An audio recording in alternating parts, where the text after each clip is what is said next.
Mon père a cédé à ma sœur l'entreprise que j'ai bâtie. Je suis parti, j'ai rejoint notre plus gros client, et j'ai regardé la société qui m'avait ignoré s'effondrer sans moi. Pendant 14 ans, j'ai travaillé pour Dubois Bâtiment Commercial, l'entreprise de ma famille. J'ai commencé comme ouvrier pendant les vacances d'été à l'âge de 22 ans, j'ai appris à faire des devis pendant mes études supérieures, et je suis finalement devenu directeur des opérations après avoir obtenu mon diplôme d'ingénieur. Pendant ce temps, Clara vivait sa vie à Paris, poursuivant une carrière dans le marketing et ne prenant que de rares vacances, alors que moi, j'étais ici à développer, à faire grandir et à me sacrifier. Étienne, la voix de mon père a percé le fil de mes pensées. As-tu entendu ce que j'ai dit? J'ai cligné des yeux, me concentrant sur les 3 visages qui s'étaient tournés vers moi. Pardon, quoi, ai-je demandé. Cela ne change rien à ta position dans l'entreprise. Tu seras toujours directeur des opérations. Le ton de papa était réconfortant, comme s'il me faisait une faveur. Clara prendra la relève en tant que PDG lorsque je prendrai ma retraite l'année prochaine, mais ton rôle est assuré. Ma sœur m'a souri avec un mélange de sympathie et de triomphe. À 34 ans, elle avait 2 ans de moins que moi, mais elle se comportait avec l'assurance de quelqu'un à qui l'on venait de remettre les clés du royaume, ce qui était bien le cas, je suppose. Étienne, répondit-elle doucement, avec une tendresse bien rodée. J'espère que tu sais à quel point j'apprécie ton expertise. Je ne pourrais pas faire ça sans toi. Je l'ai regardée, me demandant si elle se rendait compte que Clara n'avait travaillé pour l'entreprise qu'une seule année. Une année contre 14 ans. Pourquoi? La question m'a échappé avant que je puisse la retenir. Pourquoi Clara, et pas moi? Le silence s'est installé dans la pièce. Laurent est devenu subitement très intéressé par l'organisation de sa mallette. Le sourire de ma mère s'est crispé. Papa s'est éclairci la voix. Étienne, nous en avons déjà discuté. Clara a la vision de la direction que l'entreprise doit prendre. Elle est meilleure avec les gens. Les clients l'adorent. Tu es brillant pour les opérations, pour le côté technique, mais je n'ai pas l'étoffe d'un PDG, ai-je conclu pour lui. Ce n'est pas ce que je dis, a-t-il répondu, mais son regard s'est détourné de moi. Maman s'est avancée. Chérie, tu es un élément crucial de l'entreprise. Tu peux toujours aider en coulisses. Clara aura besoin de ton soutien. En coulisses. La phrase m'a frappé comme un coup physique. C'est là que j'ai toujours été, n'est-ce pas? En coulisses, à faire en sorte que les choses se fassent pendant que d'autres en récoltent les lauriers. Clara s'est levée et s'est approchée de moi, prenant mes mains dans les siennes. Étienne, ce partenariat sera extraordinaire. Tu connais les opérations sur le bout des doigts, et je peux attirer les gros clients. Ensemble, nous serons inarrêtables. J'ai plongé mon regard dans ses yeux, qui étaient du même noisette que les miens et ceux de notre père, et tout ce que j'y ai vu, c'était de la confiance. Elle croyait sincèrement qu'elle le méritait. Félicitations, ai-je fini par dire, en retirant mes mains des siennes. Si vous voulez bien m'excuser, j'ai du travail à terminer. J'ai tourné les talons et j'ai quitté la salle de conférence, ignorant les appels de ma mère. Le couloir familier de Dubois Bâtiment Commercial me semblait étrange, comme si je le voyais à travers les yeux d'un étranger. Des photographies ornaient les murs, représentant des chantiers, des inaugurations et des poignées de main avec des clients importants. Mon père figurait en bonne place dans la plupart d'entre elles. Clara apparaissait dans plusieurs photos récentes. J'ai cherché, mais je n'en ai trouvé aucune avec moi. En coulisses, assurément. Ce soir-là, je me suis assis sur mon balcon avec une bouteille de cognac et mon ordinateur portable, examinant des dossiers de projet, comme je l'avais fait tant de fois auparavant. Mon appartement surplombait le centre-ville, et les lumières de la ville scintillaient comme des étoiles. Au loin, je pouvais voir de nombreux bâtiments que nous avions construits au fil des ans, y compris la tour Chevalier récemment achevée, notre plus grand projet à ce jour, celui qui avait fait de Dubois un concurrent sérieux pour les grands développements commerciaux. Le projet Chevalier avait été mon bébé depuis le début. J'étais resté éveillé 3 jours d'affilée pour préparer cette offre, calculant les coûts au dernier centime près et créant la technique de construction innovante qui nous avait valu le contrat face à des entreprises 2 fois plus grandes que la nôtre. Papa avait été le visage des présentations, bien sûr, mais le contenu avait été entièrement le mien. Clara m'avait envoyé un SMS. Salut frérot. Je sais que la journée a été un choc. Déjeunons ensemble demain pour parler de la transition. Ton avis compte plus que celui de n'importe qui d'autre. J'ai pris une autre gorgée de cognac et je n'ai pas répondu. Mon ordinateur a sonné, signalant un email. Un autre problème avec le développement de la rive gauche qui nécessitait mon attention. Toujours quelque chose qui nécessitait mon attention. Je travaillais 70 heures par semaine depuis des années. Des jours fériés passés sur des chantiers, des vacances écourtées par des appels d'urgence, et des relations personnelles sacrifiées pour le bien de l'entreprise familiale. Tout ça parce que je croyais qu'un jour, je serais propriétaire de l'entreprise. Quel idiot j'avais été. J'ai éteint mon ordinateur portable et je me suis adossé à ma chaise, regardant le ciel nocturne. Une décision se formait dans mon esprit, devenant plus claire à chaque instant. Si je n'allais pas hériter de l'entreprise, et si tous mes efforts avaient si peu de valeur pour ma famille, il était peut-être temps de réévaluer mon niveau d'engagement. Fini les semaines de 70 heures. Fini les appels d'urgence au milieu de la nuit. Je n'allais plus sacrifier ma vie pour du bois bâtiment commercial. Dorénavant, je ferai mes heures prévues. Ni plus, ni moins. Je prendrai mes week-ends. J'utiliserai mes jours de vacances et, plus important encore, je commencerai à chercher d'autres options. L'idée aurait dû m'effrayer. Au lieu de ça, c'était comme une libération. Le lendemain matin, je suis arrivé au bureau à 8 heures précises. Près d'une heure plus tard que mon heure d'arrivée habituelle. Plusieurs employés m'ont regardé à 2 fois lorsque j'ai franchi l'entrée, un café à la main. Tout va bien, Étienne, a demandé Isabelle, notre réceptionniste, qui travaillait pour l'entreprise depuis plus longtemps que moi. Jamais mieux, ai-je dit en souriant. Belle matinée, n'est-ce pas? Mon bureau vibrait déjà de messages, 4 messages vocaux de chefs de chantier sur divers sites, 16 emails marqués comme urgents, et 3 chefs de projet faisant le pied de grue devant ma porte. J'ai salué les chefs de projet, écouté leurs problèmes et leur ai donné des conseils clairs et sans ambiguïté en 40 minutes. Pas de maternage, pas de prise en charge de leurs problèmes comme s'ils étaient les miens. Simplement une gestion simple. Clara est apparue à ma porte à midi. Prêt pour le déjeuner? Je ne peux pas aujourd'hui, ai-je répondu, les yeux fixés sur mon ordinateur. J'ai des projets. Elle a marqué une pause. Oh, je pensais que nous allions discuter de la transition. Rien à discuter. Tu es l'héritière. Je suis le directeur des opérations. Les affaires continuent comme d'habitude. Étienne, dit-elle, utilisant le ton enjôleur qu'elle avait perfectionné depuis l'enfance, qui lui permettait généralement d'obtenir ce qu'elle voulait. Ne sois pas comme ça. J'ai finalement levé les yeux vers elle. Comme quoi? Je fais mon travail, Clara. Exactement mon travail. Ni plus, ni moins. Elle a froncé les sourcils et m'a étudié. Papa a dit que tu n'avais pas répondu à ses appels. J'ai été occupé. Trop occupé pour l'appel d'offres de Valmont? Il a dit que tu étais censé examiner les chiffres finaux, mais tu ne les as pas envoyés. Je me suis affalé dans mon fauteuil. Ce n'était pas dans mon agenda pour cette semaine. Si c'est urgent, je peux y jeter un œil la semaine prochaine. La semaine prochaine? Étienne, l'offre doit être remise vendredi. Alors quelqu'un aurait dû le mettre dans mon emploi du temps avec suffisamment de temps pour l'examiner. J'ai reporté mon attention sur mon ordinateur. Je suis sûr que tu peux t'en charger, cependant. Tu es meilleur avec les clients, après tout. Le silence entre nous a duré jusqu'à ce que Clara parle enfin, la voix tendue. Très bien. Je dirai à papa que tu n'es pas disponible. Fais donc.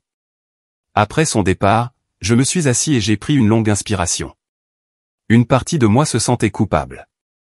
Je n'avais jamais fui mes responsabilités. Pourtant, une grande partie de moi ressentait une sombre satisfaction.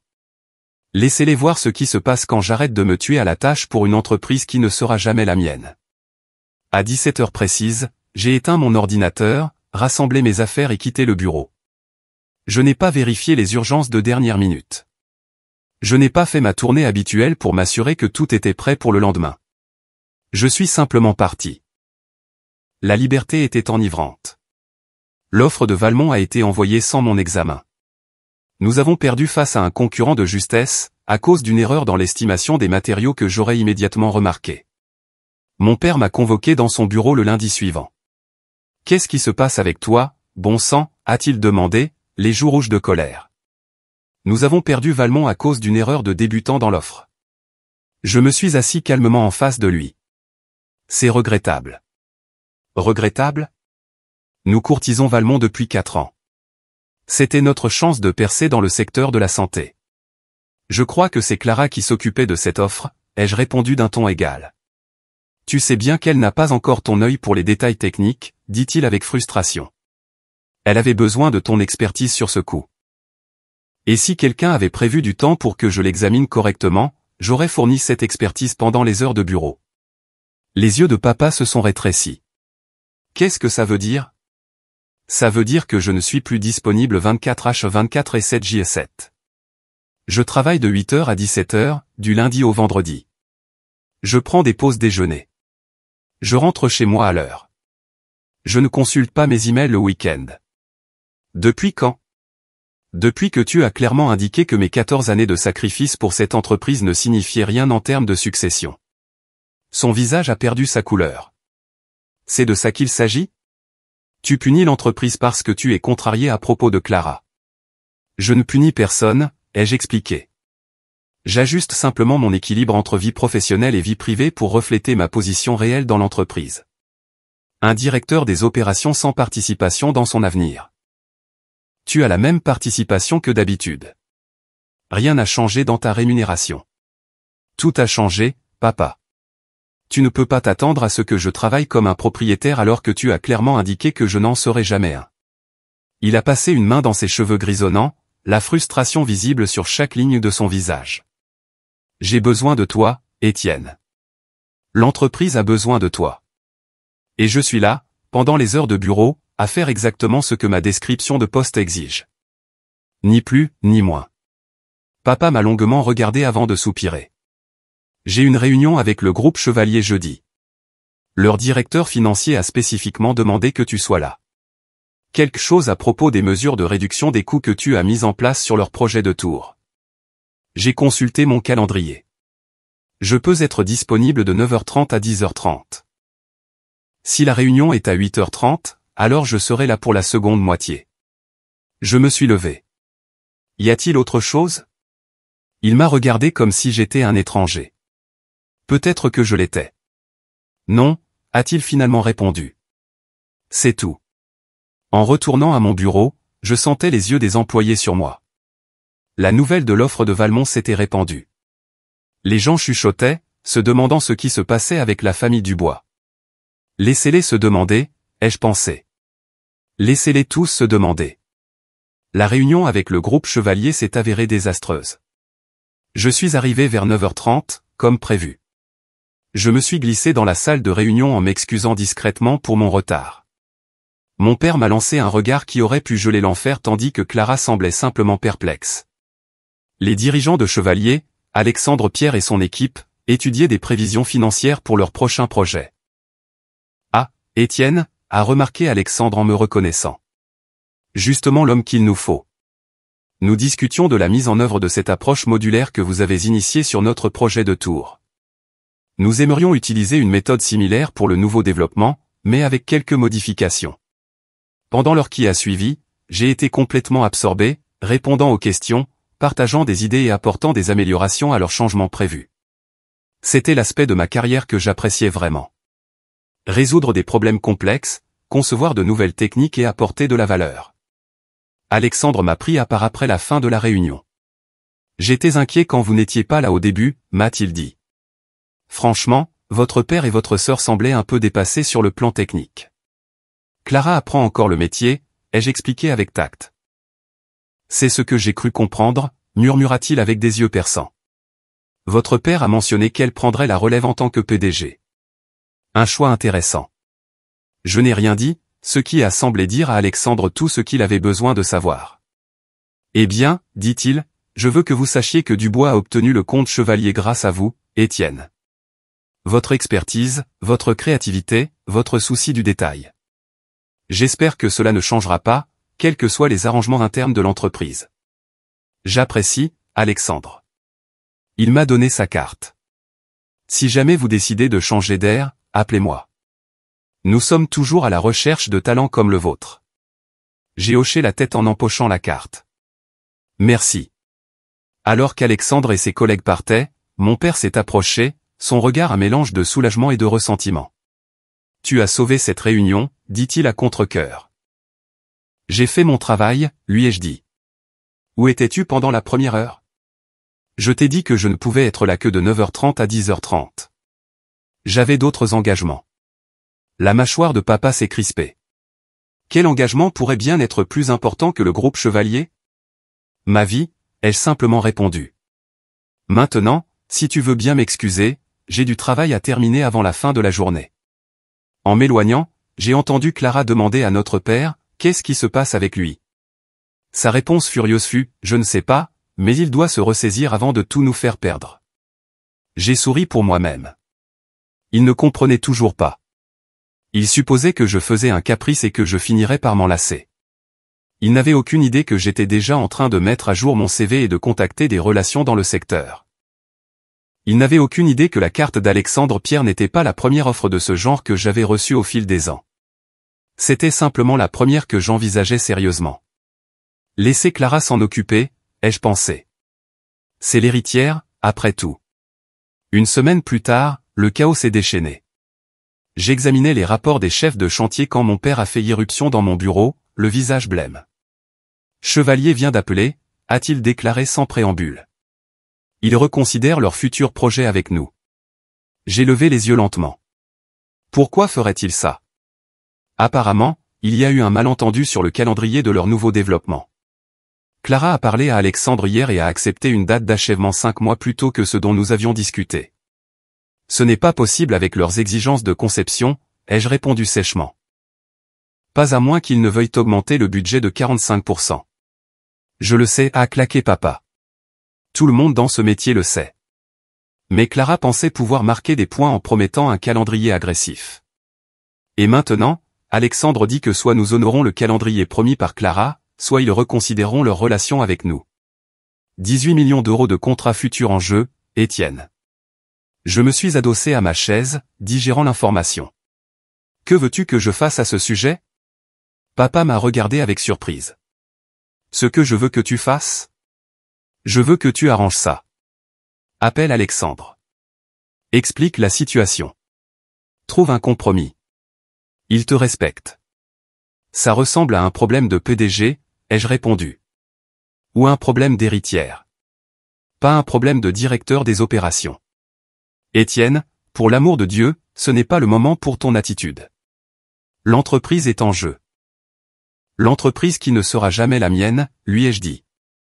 L'entreprise dont tu as clairement fait comprendre qu'elle appartenait à l'avenir de Clara, pas au mien. Alors, laisse Clara s'en occuper. C'est l'héritière, n'est-ce pas? Dans un accès de rage, le visage de mon père a retrouvé ses couleurs. C'est donc de ça qu'il s'agit? Tu es prêt à laisser partir notre plus gros client parce que tes sentiments sont blessés. Mes sentiments ne sont pas blessés, papa. J'ai simplement ajusté mon investissement dans cette entreprise pour qu'il corresponde à son investissement en moi. Il a passé les mains dans ses cheveux, frustré. Que veux-tu? Un titre? Très bien. Nous te nommerons QPDG avec Clara. Non, ai-je répondu doucement. Je ne veux pas d'un prix de consolation. Ce que je voulais, c'était que mes 14 années de sacrifice signifient quelque chose. Ce que je voulais, c'était que tu vois ma valeur avant d'être en crise. Maintenant, il est trop tard. L'expression de papa est passée de la colère à la peur. Tu ne peux pas être sérieux. C'est ta famille, ton héritage. Non, les jeux corrigés. C'est l'héritage de Clara maintenant. C'est toi qui as pris cette décision, pas moi. Il a ouvert la bouche pour répondre, mais son téléphone a sonné. Il a regardé l'écran et a juré. C'est Alexandre. Je dois prendre cet appel. Bonne chance, ai-je répondu, retournant à mon travail. Papa s'est arrêté sur le seuil, l'air désemparé comme je ne l'avais jamais vu auparavant.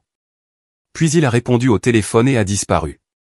Je suis resté dans la solitude de mon bureau, un vide étrange se formant en moi. J'aurais dû me sentir vengé de voir mes prédictions se réaliser si rapidement. Au lieu de cela, je me sentais vide. Cette entreprise avait dominé ma vie pendant si longtemps. La voir vaciller aurait dû me faire plus mal que ça. Peut-être que je m'étais déjà détaché de Dubois Bâtiment.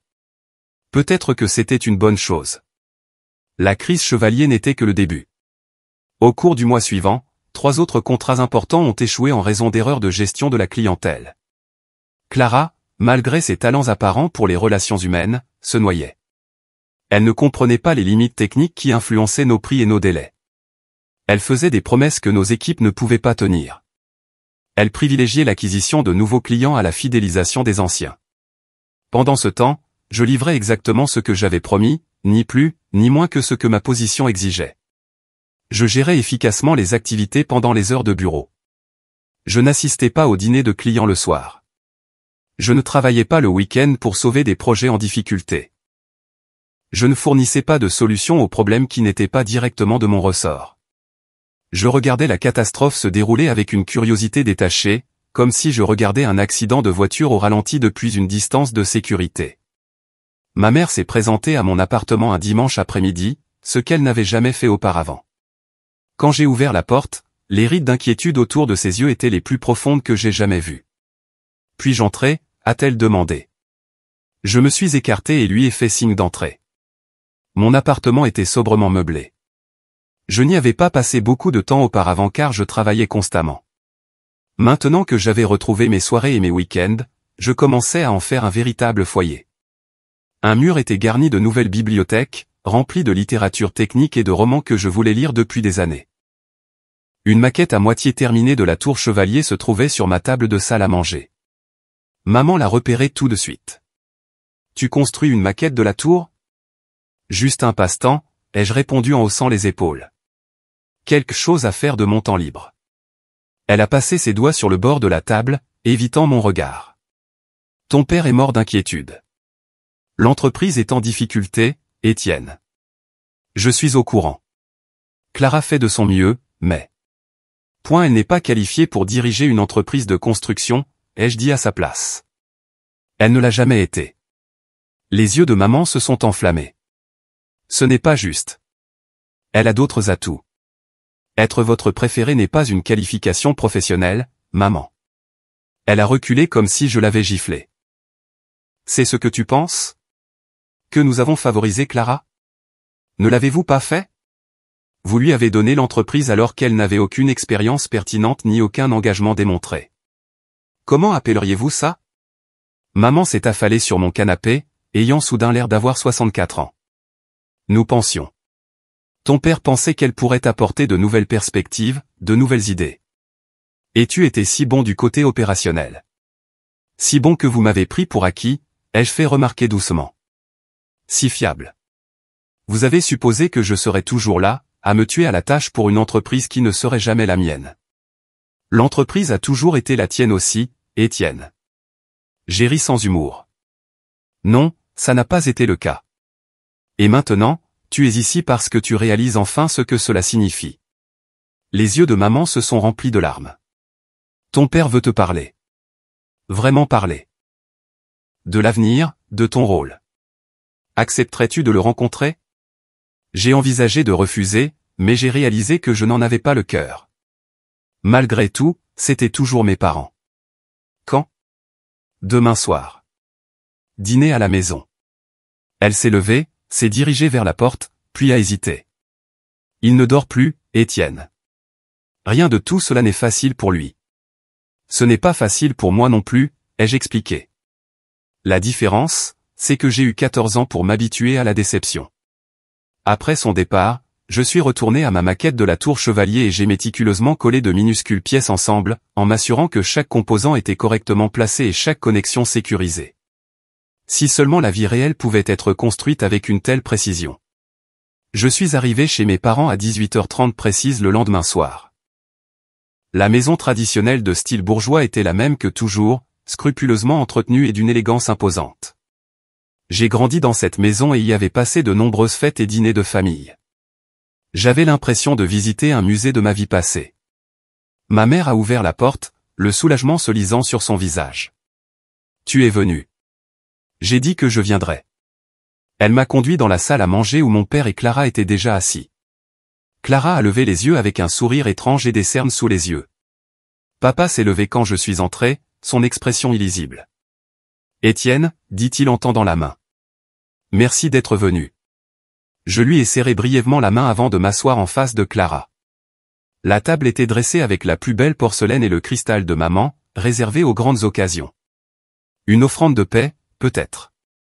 Le dîner fut une affaire tendue. Nous avons eu une conversation convenue sur la météo, le jardin de ma mère, et tout sauf l'entreprise. Après que les assiettes à dessert aient été débarrassées, mon père s'est éclairci la voix. Je pense que nous devrions discuter de la situation chez Dubois Bâtiment, m'a-t-il dit. Quelle situation, ai-je demandé, bien que nous le sachions tous. La mâchoire de papa s'est crispée. Nous avons perdu 3 contrats importants en 6 semaines. Le groupe Chevalier a menacé de réduire ses futurs projets avec nous. Les sous-traitants s'inquiètent de notre stabilité. Le dilemme, Étienne, c'est que l'entreprise que ton grand-père a fondée, que j'ai contribué à faire de ce qu'elle est aujourd'hui, risque sérieusement de faire faillite. Et tu penses que c'est de ma faute? Je pense que tu pourrais aider à l'éviter si tu le voulais, dit-il d'un ton égal. Clara s'est penchée en avant. Étienne, je sais que j'ai tout gâché. Je suis dépassé et je peux l'admettre. Mais c'est notre héritage familial. S'il te plaît, ne le laisse pas s'effondrer parce que tu es en colère contre nous. J'ai observé le visage de ma sœur, notant son chagrin sincère et sa nouvelle humilité. Il ne s'agit pas de colère, Clara. Il s'agit de valeur, de reconnaissance. Nous reconnaissons ta valeur, a souligné papa. C'est pourquoi nous sommes ici. Nous avons besoin de ton retour. Pleinement engagé. À quelles conditions? Papa a échangé un regard avec ma mère. Un partenariat égal avec Clara. Qui est PDG avec une répartition claire des responsabilités. Tu gères les opérations, la supervision technique et la gestion de projet. Elle s'occupe du développement commercial, des relations clients et du marketing. Et la succession, ai-je insisté. Que se passe-t-il quand tu prendras ta retraite complète? Vous deux partagerez la propriété. 50-50e. Je me suis adossé et j'ai réfléchi à la proposition. C'était plus que ce à quoi je m'attendais, un revirement complet de leur décision précédente, mais cela sonnait creux. Ce n'était pas une reconnaissance de ma valeur. C'était une réaction de panique à une situation désespérée. Pourquoi ce changement d'avis? Ai-je demandé. Il y a 8 semaines, Clara était l'héritière désignée. Qu'est-ce qui a changé maintenant, à part le fait que l'entreprise est en difficulté? L'expression de papa s'est durcie. Tu veux que je dise que j'ai eu tort? Très bien, j'ai eu tort. J'ai sous-estimé à quel point ton expertise spécifique est cruciale pour le succès de l'entreprise. J'ai surestimé la vitesse à laquelle Clara pourrait apprendre le métier. J'ai fait une erreur de jugement. C'est ce que tu as besoin d'entendre? David, a dit ma mère, posant sa main sur son bras. J'ai secoué la tête lentement. Ce dont j'avais besoin, c'était que vous voyiez ma valeur avant la crise. Que vous reconnaissiez mes 14 années de dévouement avant que tout ne commence à s'effondrer. Que vous me choisissiez parce que je le méritais, pas parce que vous êtes désespéré. Alors, qu'est-ce que tu dis, a exigé mon père. Tu vas laisser l'entreprise faire faillite par orgueil. Non, ai-je répondu. Je dis que j'ai fini de travailler pour Dubois Bâtiment. Le silence qui a suivi était absolu. Le visage de Clara s'est décomposé. La main de maman est montée à sa bouche. Papa a simplement regardé, l'incrédulité gravée sur chaque ligne de son visage. Tu ne peux pas être sérieux, a-t-il finalement dit. Je le suis. J'ai mis la main dans la poche de ma veste et j'en ai sorti une enveloppe, que j'ai posée sur la table. Ma démission officielle, effective dans 3 semaines. J'ai accepté un poste chez Développement Chevalier en tant que nouveau directeur des opérations. Chevalier. La voix de papa était à peine audible. Tu vas travailler pour Alexandre? Il m'a fait une offre que je ne pouvais pas refuser. Pleine autorité exécutive sur les opérations. Une participation significative au capital après 5 ans. La reconnaissance de mon expertise et de ma valeur dès le premier jour, pas comme une réflexion désespérée. Clara a retrouvé sa voix. Tu nous abandonnes, ta propre famille. Non, Clara. La famille m'a abandonné quand vous avez décidé que j'étais seulement assez bon pour travailler en coulisses pendant que tu occupais le devant de la scène. Je ne fais que reconnaître cette réalité et prendre la meilleure décision pour mon avenir. Papa s'est éloigné de la table, la rage remplaçant le choc. Alors c'est ça. 14 ans et tu t'en vas, chez notre plus grand concurrent, qui plus est. J'ai donné 14 ans de ma vie à Dubois Bâtiment, papa. 70 heures par semaine, les vacances, les week-ends, des sacrifices personnels que tu ne peux même pas imaginer. Et quand est venu le temps de décider de l'avenir de l'entreprise, tu ne m'as même pas considéré. Tu as simplement supposé que je continuerais à me tuer à la tâche pour soutenir l'héritage de Clara. Nous avons proposé de réparer cette erreur, a dit maman. Partenariat égal, propriété égale. Trop peu, trop tard, ai-je murmuré en me levant de ma chaise. Étienne, s'il te plaît, a dit Clara, sa voix se brisant. Nous pouvons arranger ça. L'entreprise a besoin de toi. J'ai besoin de toi. J'ai regardé ma sœur attentivement. L'enfant prodige, la favorite, toujours au centre de l'attention. Pour la première fois, j'ai vu de la terreur dans ses yeux, de la peur, et la compréhension qu'elle n'était pas à sa place. Tu aurais dû y penser avant d'accepter une entreprise que tu n'étais pas qualifié pour diriger, ai-je dit doucement. Les actions ont des conséquences, Clara. Bienvenue dans le monde réel. Alors que je me tournais pour partir, la voix de mon père m'a arrêté à la porte. Si tu sors maintenant, ne t'attends pas à être accueilli de nouveau, a-t-il ajouté, la voix pleine de tristesse. Tu choisis de devenir notre concurrent. On ne revient pas en arrière après ça. Je me suis arrêté, ma main sur le cadre de la porte. Je ne suis pas ton ennemi, papa. Je ne suis juste plus ton filet de sécurité. Tu as fait ton choix, et maintenant j'ai fait le mien. Le trajet de retour m'a semblé étrange. Je me sentais plus léger que je ne l'avais été depuis des années, comme si un fardeau que j'avais porté si longtemps avait finalement été levé. Il y avait aussi du désespoir, car les relations familiales ne seraient plus jamais les mêmes, pour le rêve de diriger Dubois Bâtiment, qui avait péri 8 semaines auparavant. Mais surtout, il y avait de l'excitation, un nouveau départ, une chance d'être reconnu pour mes capacités et de créer quelque chose selon mes propres termes. Mon téléphone a vibré avec des SMS de Clara et de ma mère, me suppliant de reconsidérer ma décision. Je les mis en sourdine et les posai sur le siège passager. Leur terreur n'était plus ma responsabilité. J'étais enfin libre, après 14 ans. Ma période de préavis de 3 semaines a été, pour le moins, pénible. Mon père me parlait à peine, n'interagissant que par des emails secs lorsque c'était absolument nécessaire. Clara oscillait entre des appels angoissés et un silence glacial. Le bureau bourdonnait de rumeurs et de curiosités. J'ai travaillé dur pour documenter tous mes processus afin d'assurer une transition en douceur pour celui qui prendrait mes responsabilités.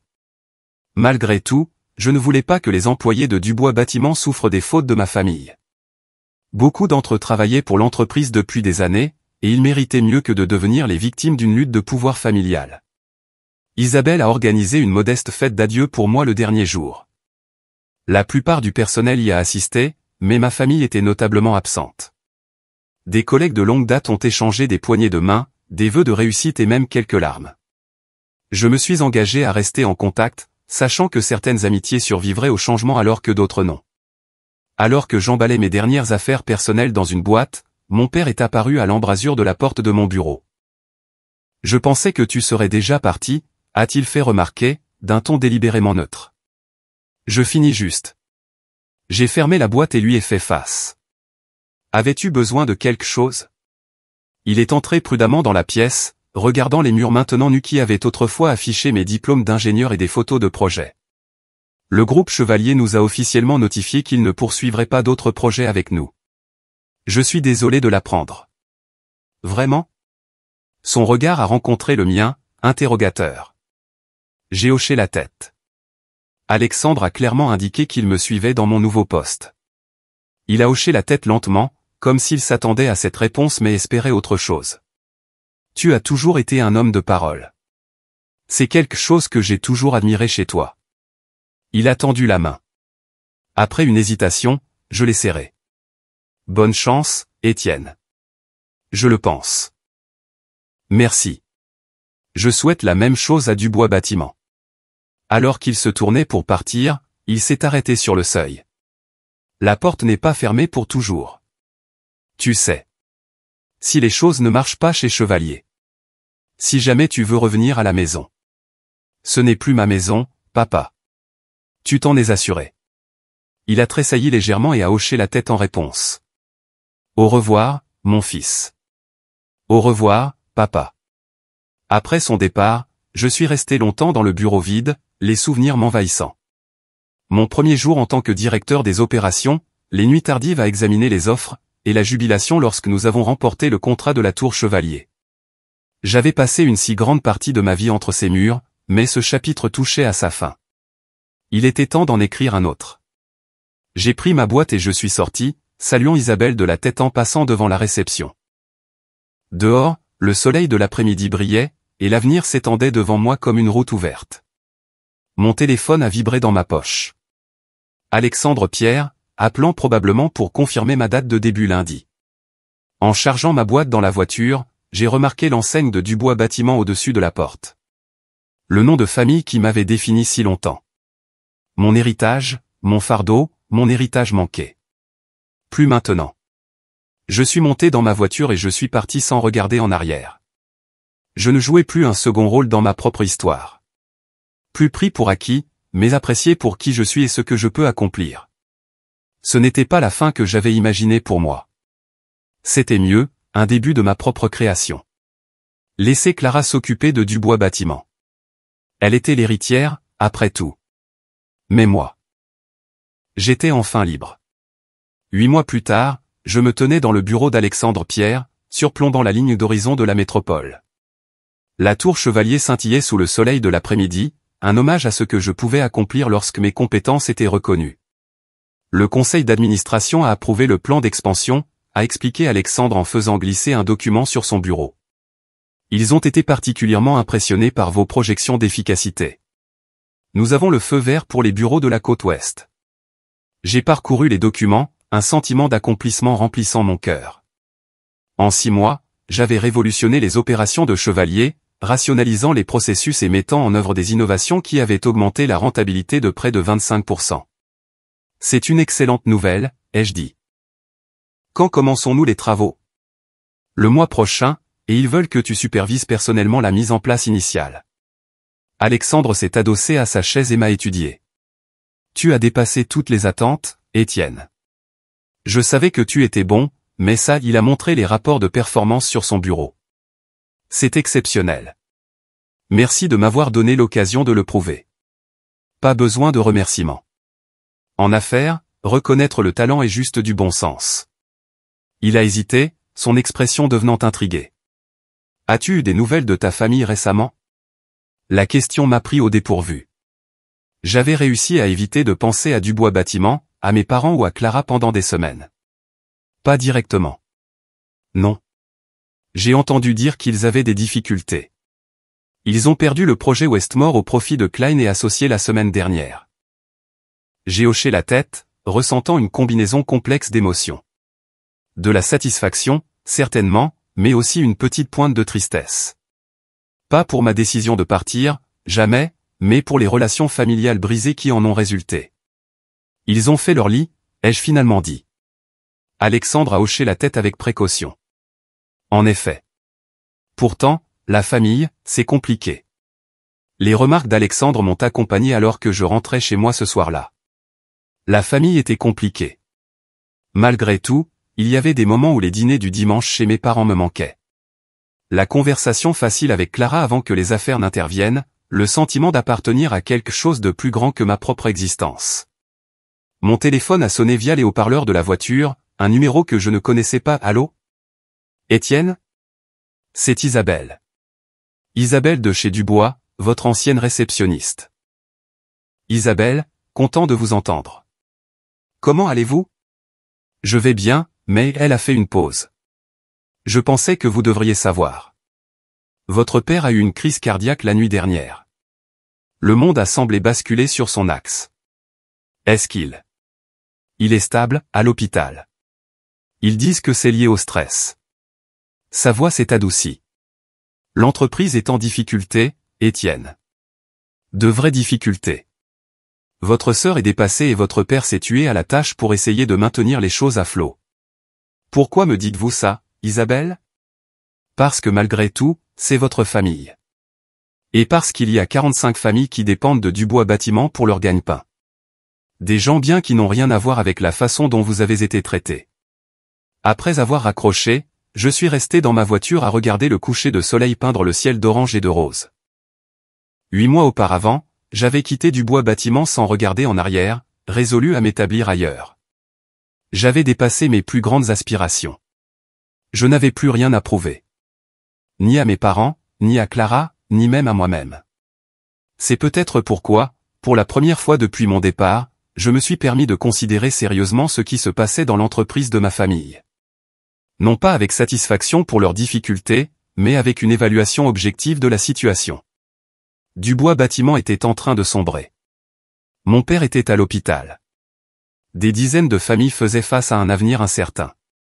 Et bien que rien de tout cela ne soit de ma responsabilité, et que j'ai gagné le droit de dire « laissez Clara s'en occuper », je me suis rendu compte que je ne pouvais pas simplement l'ignorer. Pas parce que je devais quoi que ce soit à ma famille, pas parce que j'avais oublié leur trahison. Mais la trahison ne me définissait plus. J'étais passé à autre chose, j'avais établi une nouvelle vie et démontré ma valeur. Je n'agissais plus par blessure, mais depuis une position de force. J'ai pris le téléphone et composé le numéro de Clara. Il a sonné 3 fois avant qu'elle ne réponde, sa voix fine et épuisée. « Étienne ? C'est toi. C'est moi. » Isabelle a appelé pour papa. « Comment va-t-il ? » Stable, semblait-elle fatiguée. Les médecins disent qu'il doit réduire considérablement son niveau de stress. Et l'entreprise. Après une brève pause, c'est grave. Nous allons perdre le contrat Miller la semaine prochaine à moins de pouvoir réduire les coûts de 12%. 3 chefs de projet ont démissionné. Les fournisseurs exigent un paiement d'avance parce qu'ils ont entendu des rumeurs selon lesquelles nous allons faire faillite. Sa voix s'est brisée. Je ne sais pas quoi faire, Étienne. Je suis complètement dépassé. Il y a 8 mois, de tels propos m'auraient fait me sentir vengé. Maintenant, ils me rendaient triste. Je me dirige vers l'hôpital, ai-je finalement dit. Nous devrions parler. De papa, de l'entreprise, des options pour tout le monde. Tu ferais ça ? Après tout ? J'ai repensé aux paroles d'Alexandre sur la complexité de la famille, au plaisir de faire mes preuves chez Chevalier et aux 45 familles qui dépendaient de Dubois Bâtiment. Je ne fais aucune promesse, ai-je expliqué doucement. Mais oui, je viendrai parler. En reprenant la route, j'ai réalisé quelque chose d'essentiel. La vraie liberté signifiait plus que simplement fuir le passé ou prouver sa valeur. Il s'agissait de choisir sa voie, depuis une position de force, selon ses propres termes. Il pouvait même être nécessaire de revenir en arrière parfois. Pas là où l'on avait commencé, mais vers un endroit nouveau, construit sur l'ancien. Je n'étais pas sûr de ce qui ressortirait de ma conversation avec Clara. Peut-être rien. Peut-être un accord de conseil pourrait aider à stabiliser l'entreprise. Peut-être quelque chose de complètement différent. Ce que je savais, c'est que quoi qu'il arrive ensuite, ce serait ma décision, prise non pas par désespoir ou par obligation, mais avec la confiance de quelqu'un qui savait exactement ce qu'il valait. Et ça, plus que toute autre chose, était la véritable victoire. Vivre bien, selon mes propres termes, avec la liberté de choisir ma propre voie.